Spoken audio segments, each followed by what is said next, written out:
ले भाई हर किसी की ख्वाहिश है ना कि बाबर आजम को कप्तान हटा के वो कप्तान बन जाए ना। अभी हम देख रहे हैं कि टीवी के ऊपर प्रोग्राम एक आजकल चल रहा है जिसके ऊपर हमारे दो खिलाड़ी जो है, एक साबिक खिलाड़ी हैं, उन्होंने रिटायरमेंट ले लिया, लेकिन उनका भी दिल करता है कि उनके कोई आके पाँव गिट्टे पकड़े और कहे कि भाई आप प्लीज़ टीम में आ जाए, क्योंकि आपके बगैर तो हमारा गुजारा ही मुमकिन नहीं है।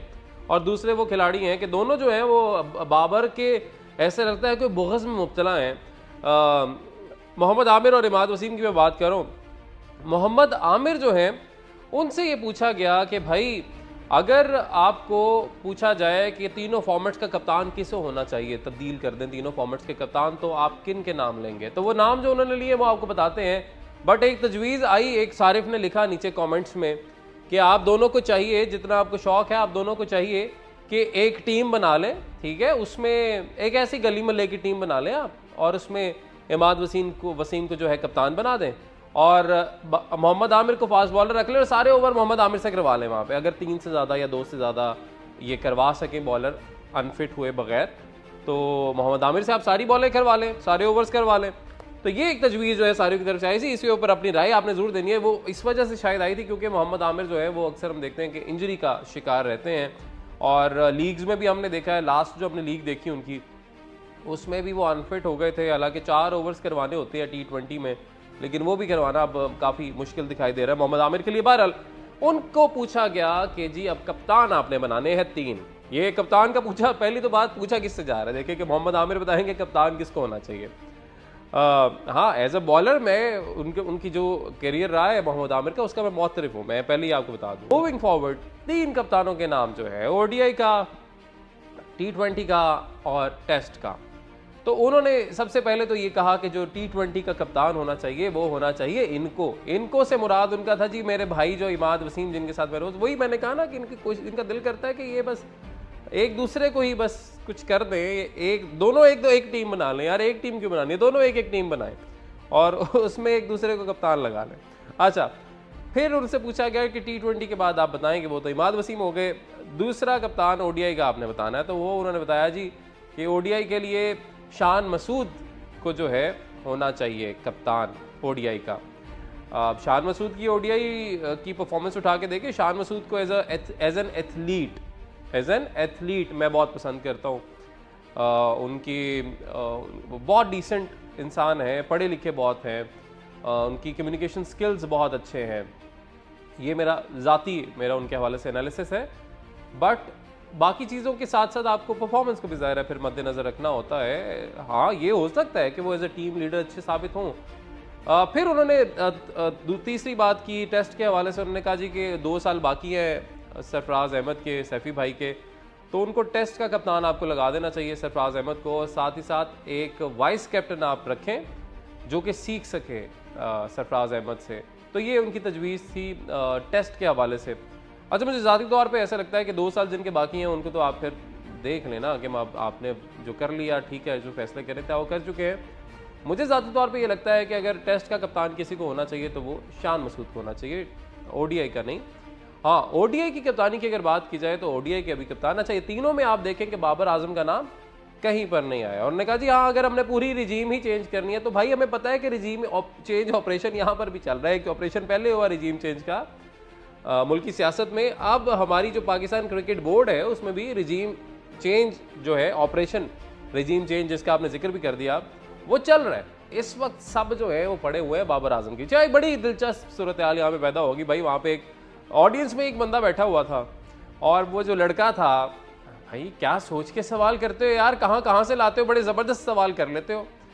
इमाद वसीम से उन्होंने सवाल कर लिया। अच्छा, मैं उससे हो सकता है कि मेरा इस सारे मामले से थोड़ा सा इख्तलाफ हो, मेरी राय फ़र्क हो, मैं आपको बाद में बताऊँगा, लेकिन सवाल ये था कि जी जो मौजूदा टीम है इसमें जो प्लेयर्स खेल रहे हैं, आपको क्या, आपकी मैंने रिपोर्ट्स देखी है टीवी पे बहुत ज़्यादा चलती हैं कि जी आप टीम में आना चाहते हैं, आपको लगता है आपको टीम में होना चाहिए, तो फिर आप बताएं कि आप कौन सा प्लेयर ऐसा लगता है कि जिससे आपको लगता है कि आप बेहतर हैं और आपको उसकी जगह टीम में होना चाहिए और क्यों होना चाहिए। ये उसने सवाल पूछ लिया। अब इमाद वसीम साहब बजाय इसका कि जवाब देते उन्होंने उसी लड़के को पूछा कि आपको क्या लगता है। उस लड़के ने साफ कह दिया मुझे नहीं लगता, यानी वो लड़के ने कह दिया साफ साफ इमाद वसीम को कि भाई मुझे नहीं लगता कि तुम्हें टीम में होना चाहिए। अब उसकी एक वजह ये भी हो सकती है कि इनको जब कहा जाता है कि भाई आप डोमेस्टिक आके खेलें तो ये आगे से आएँ बाएँ शाएँ करते दिखाई देते हैं और सारी बात डाल देते हैं बोर्ड के ऊपर। हाँ, काफ़ी हद तक वो तनकीद ठीक भी है, वो हम भी करते हैं कि बोर्ड में इस वक्त पर्चियाँ भर्ती हुई हैं, मेरिट का कत्ल है, लेकिन ये कहते हैं कि भाई हमें गारंटी दो कि अगर हम डोमेस्टिक खेलेंगे तो हम कौमी टीम में सिलेक्ट भी होंगे। बात भला क्या है? बात ये है कि आप लोगों को आदत पड़ चुकी है लीग्स खेलने की, जैसे कि T20 लीग्स हो गई, T10 लीग्स हो गई, जहाँ पे पैसा शॉर्ट फॉर्मेट में ज़्यादा मिल जाता है, ग्लैमर भी मिलता है, फेम भी मिलता है। आपको उसकी आदत पड़ चुकी है, जिसकी वजह से होता यह है कि अगर आप फिर बात करें लॉन्ग फॉर्मेट की क्रिकेट की, अगर आप फिर बात करें तो फिर वो आपसे उधर परफॉर्म होता नहीं है। डोमेस्टिक का मकसद ये होता है कि भाई जो प्लेयर उस तरह से परफॉर्म नहीं कर पा रहा वो डोमेस्टिक खेले, लंबी क्रिकेट खेले, ज़रा वो अपने ऊपर भी काम करने में उसको मज़ा आएगा ना। फिर डोमेस्टिक खेल के जब लंबी क्रिकेट लंबे फॉर्मेट की खेलेगा तो वो उससे फ़ायदा किसको हो रहा होगा? पाकिस्तान को फ़ायदा हो ना हो, उस एथलीट को, उस क्रिकेटर को फ़ायदा ज़रूर होगा डोमेस्टिक खेलने का। लेकिन वहाँ पे आप कहते हैं कि जी हमें पहले गारंटियाँ दी जाएं। यानी आपको अगर अपनी परफॉर्मेंस बेहतर करनी है डोमेस्टिक खेल के, अपने आप को बेहतर करना है डोमेस्टिक खेल के, तो आप कहते हैं कि नहीं हमें गारंटियाँ दें कि हम पहले खेलेंगे, हम अपने आप को अगर बेहतर करेंगे तो फिर ये होगा वो होगा। भाई अपने आप को अपने लिए बेहतर करना है आप लोगों ने, तो ये प्लीज़ अपने जहन में बात बिठाएं। और मुझे ज़ाती तौर पे ये लगता है कि बहुत सारी खामियां यकीनन है हमारे बोर्ड में, बट कौमी जिम्मेदारी पहले आती है। जिस पाकिस्तान ने, जिस पीसीबी ने आपको यहाँ तक पहुँचाया है, स्टार बनाया है, आप फिर ऐसे ना करें ना। आप बिल्कुल ही आप कहें कि जी आप फारिग हैं, बिल्कुल ही फारिग हैं, हम बहुत बड़ी चीज़ हैं, ऐसे ना करें। आप डोमेस्टिक खेलें, अपने आप को बेहतर करें। आमिर भाई से भी गुजारिश है कि आमिर जो है वो 3 से 4 ओवर्स ज़्यादा से ज़्यादा करा पाते हैं, फिर वो फिटनेस इशू आ जाते हैं। डोमेस्टिक खेलें ना, लंबी क्रिकेट खेलेंगे, उससे किसका फ़ायदा होगा?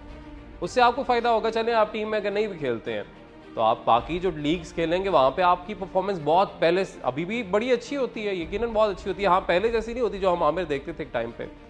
उस स्कैंडल से पहले वाला आमिर जो है वो नहीं नज़र आता, बट स्टिल बहुत बेहतर है और ये और भी बेहतर हो सकती है, और भी निखारा जा सकता है इसको।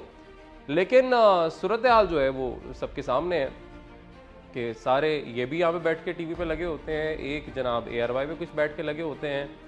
वो बासित की बात कर लें, वो कहते हैं जी कि बड़े अच्छे ये है बाबर आजम खिलाड़ी, लेकिन कप्तान नहीं इनको होना चाहिए। फिर शोएब मलिक जो हैं वो भी ये एडवाइस देते हैं कि भाई कप्तानी छोड़ दो।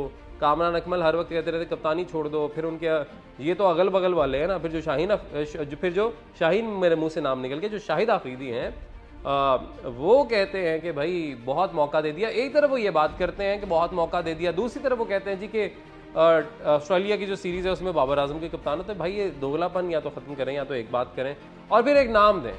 आपको क्या लगता है कि कौन सा प्लेयर जो है वो कप्तान होना चाहिए, ताकि चीज़ें ज़रा वाज़ेह हो ना कि भाई ये हमारे पास ये प्लेयर्स हैं, ये लिस्ट है हमारे पास और हमें लगता है कि इनमें से ये काबिल है कि जो कप्तान हो सकता है। फिर आप एक नाम दे दें या 2-3 नाम दें, उनके ऊपर गौर किया जाए और फिर उसमें से कोई एक कप्तान बना दिया जाए या तीनों फॉर्मेट्स के 3 डिफरेंट कप्तान बना दिए जाएँ, ये भी हो सकता है। बट अजीब सी बात यह है कि टीवी पे कौन कौन बैठ के किस किस चीज़ के किस किस लेवल के मशवरे दे रहा होता है। उनको पहले मेरा ख्याल है अपने ऊपर गौर कर लेना चाहिए। इस सारे मामले पर ना अपनी राय ज़रूर देनी है आपने।